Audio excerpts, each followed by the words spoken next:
Welcome to our channel. Today we how to verify performance with Firebase Performance Monitoring in production. Easy tutorial step by step clearly. To verify performance with Firebase Performance Monitoring in production, start by navigating to the Firebase console. Select your project from the list. On the left side menu, click on Performance to access the Performance Monitoring dashboard. If you haven't set up Performance Monitoring yet, click on Get Started and follow the prompts to enable it. Once Performance Monitoring is enabled, incorporate the Firebase SDK into your application if you haven't already.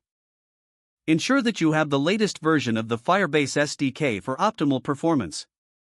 For Android, add the necessary dependencies to your build.gradle file. For iOS, use CocoaPods to install the Firebase Performance package. After setting up the SDK, initialize Firebase in your app's main activity or app delegate. To start tracking performance, use the provided methods to log custom traces. For instance, wrap the code you want to measure in a trace. Call the start method at the beginning and stop at the end of the block. You can also use the built-in performance auto-tracking for HTTP requests. Make sure your app is sending data to the Firebase backend by testing it in a pre-release environment. Deploy your application to production. Open the Firebase console again and go to the Performance Monitoring section. After some time, you will begin to see performance data reflected in the dashboard.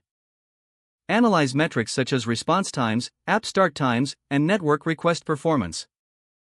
Utilize the data to identify any performance bottlenecks. If necessary, optimize your code based on the insights gathered from the performance metrics.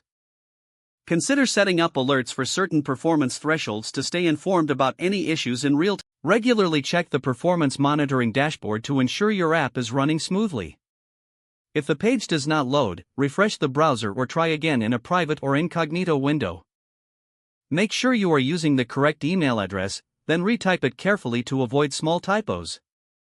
If your password is not accepted, use the reset option and create a new strong password you can remember. Check your spam folder for verification or security emails, then complete any requested confirmation steps. Enable two-factor authentication if available to improve account security and reduce unauthorized access risk. After signing in, review your profile details so your contact information and settings are accurate and current. Don't forget to like this video and subscribe to our channel for more step-by-step tech guides.